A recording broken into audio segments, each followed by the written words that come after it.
We're in Esther chapter 3. By way of review, in chapter 1, there were three parties. The first was thrown for the nobles to gather a coalition to go against the Greeks. The second was for the common folk. And while they were going on, Vashti the queen was having a party for the women to keep them occupied while the men were carrying on. Those men invited Vashti the queen to come dance for them with her crown, nothing else. She said no, loses her crown. A number of years go by. The king loses his battle of Salamis to the Greeks, comes back despondent, comes back angry. When the anger is gone, he's missing Vashti, and he goes to his young men who give them the counsel to have a beauty pageant, one contestant from every province, and that included Esther. Also in chapter 2, Esther becomes the queen. Mordecai uncovers an assassination plot. Esther reports that to the king, and the king does not give Mordecai any reward. Chapter 3, for whatever reason, Haman is promoted to prime minister. Haman expects everybody to bow down and gets the king to command such.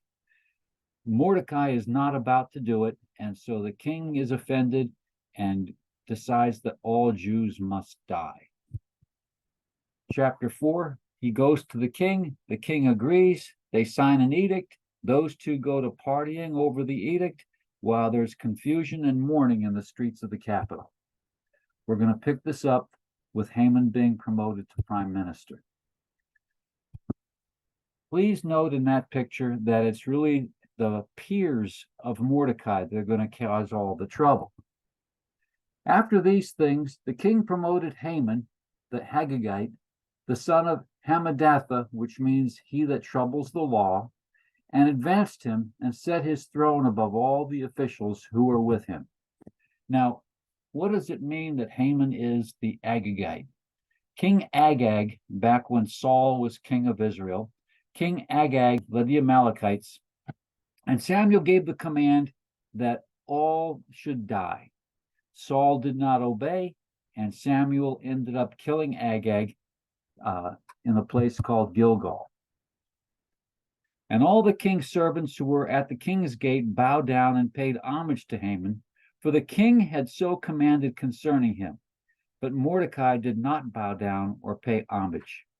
Now, in terms of civil disobedience, the church does not endorse people that do things like kill doctors that perform abortions.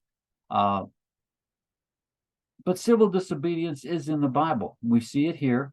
We also see when Peter and John were preaching at the temple, they were called before the Sanhedrin, told not to do it, and their response was, "It is better to obey God rather than to obey man." Then the king's servants who were at the king's gate said to Mordecai, "Why do you transgress the king's command?" We're going to note here that it's the servants, it's the peers that are causing the trouble, and Haman didn't really care about Mordecai until it was pointed out that he would not bow down, playing to Haman's pride. And when they spoke to him day after day, and he would not listen to them, they told Haman in order to see whether Mordecai's words would stand, for he had told them that he was a Jew. Mordecai did not follow his own counsel that he had given Esther, and so he got himself in trouble. See that phrase, day after day? Mrs. Potiphar went after Joseph day after day, but Joseph knew what to do when she made her move. Samson was also bothered day after day by Delilah, and both of these are in Jewish history. Samson also succumbed and finally told Delilah the secret of his strength, and Mordecai told these people that he was a Jew. And when Haman saw that Mordecai did not bow down or pay homage to him, Haman was filled with fury. Haman didn't realize it till the people pointed it out. But he disdained to lay hands on Mordecai alone, so they had not made known to him the people of Mordecai. ESV, that word "so" is not a good translation. I'm going to read this the way it should be read. But he disdained to lay hands on Mordecai alone, for they had shown him the people of Mordecai. Haman sought to destroy all the Jews, the people of Mordecai, the whole kingdom. So what is the whole kingdom?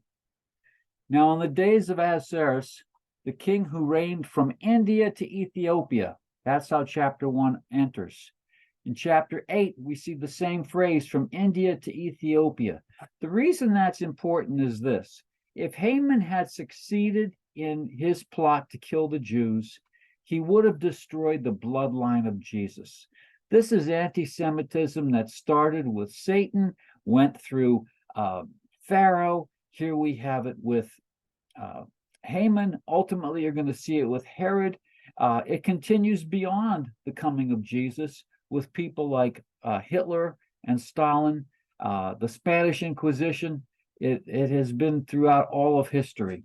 But why here, India to Ethiopia? Well, certainly there were Jews in Persia, including Mordecai and Esther. There were Jews still back in Babylon.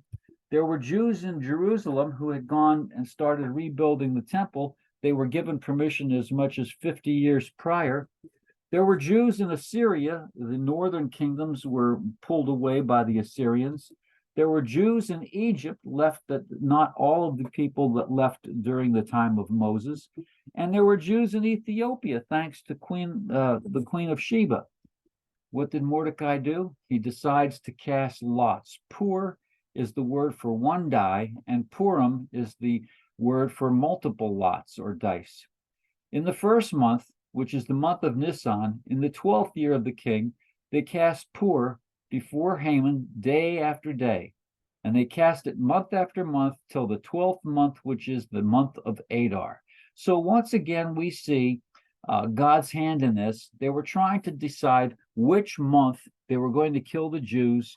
And it came up boxcars, the maximum of the different months, giving the Jews as much time as possible to be prepared.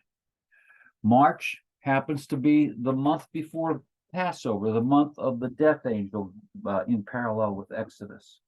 Then Haman said to the king, "There is a certain people scattered abroad and dispersed among the peoples in all the provinces of your kingdom. Their laws are different from those of every other people, and they do not keep the king's laws." Once playing on the pride of the king. His own law, their own laws is one thing, but not following the king's laws is something else. So that it is not to the king's profit to tolerate them. Don't know about not to the king's profit, because they were all good tax-paying citizens. The Bible calls us peculiar people, just like these people are peculiar in the land of Persia. If it please the king, let it be decreed that they be destroyed, and I will pay 10,000 talents of silver into the hands of those who have charge of the king's business, that they may put it into the king's treasuries. So, what is 10,000 talents of silver? 10,000 talents equals 204 kilograms. That comes out to $163 million in June of 2023.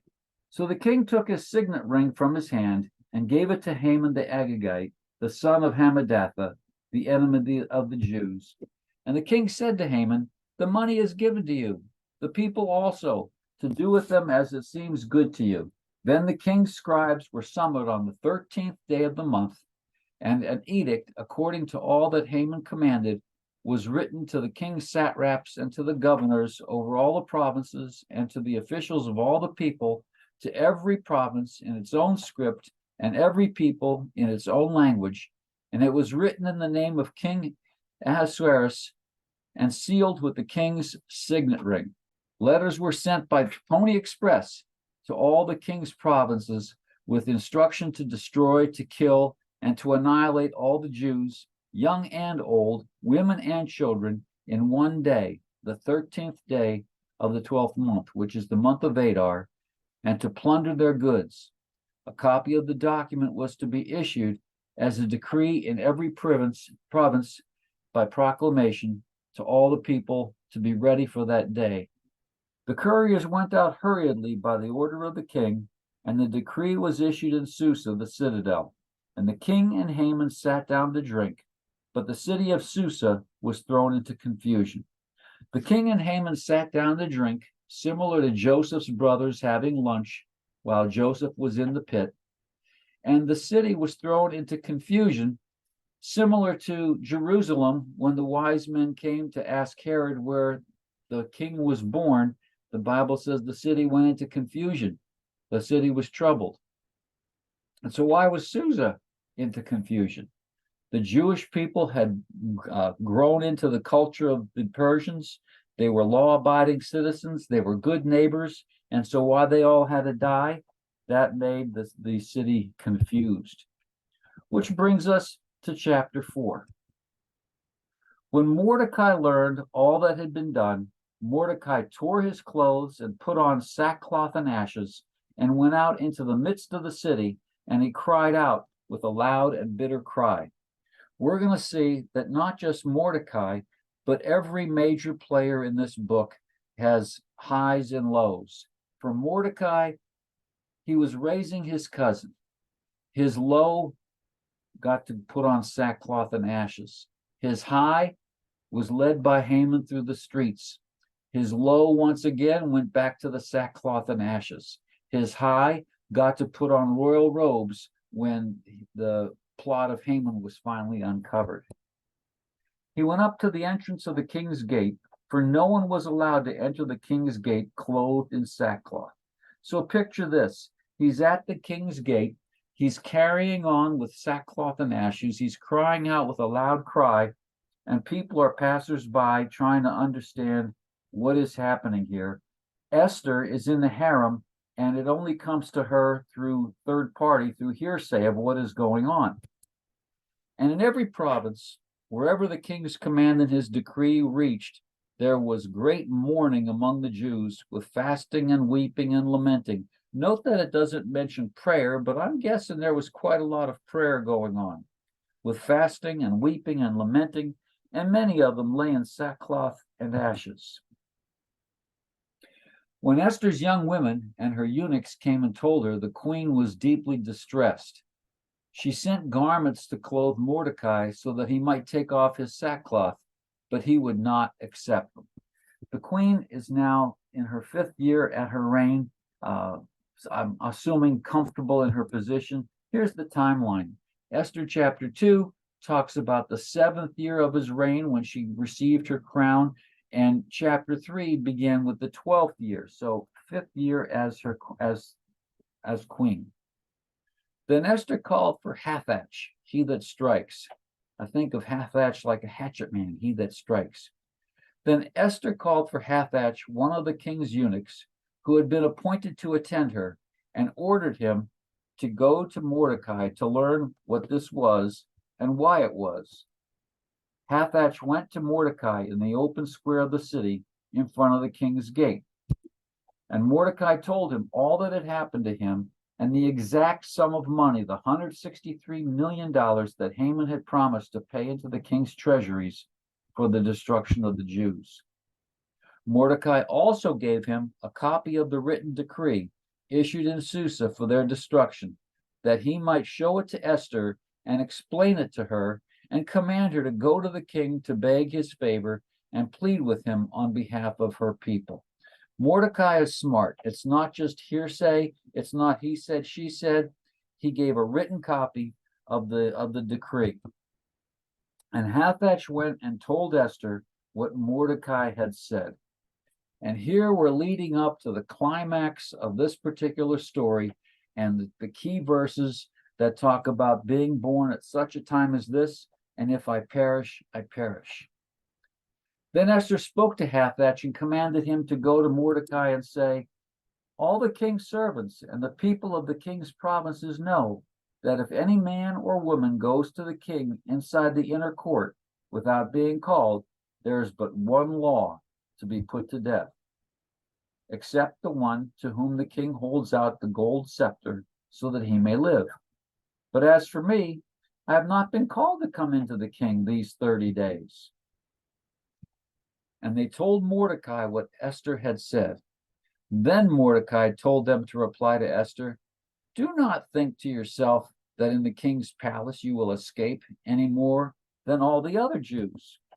For if you keep silent at this time, relief and deliverance will rise for the Jews from another place, but you and your father's house will perish. And who knows whether you have not come to the kingdom for such a time as this?"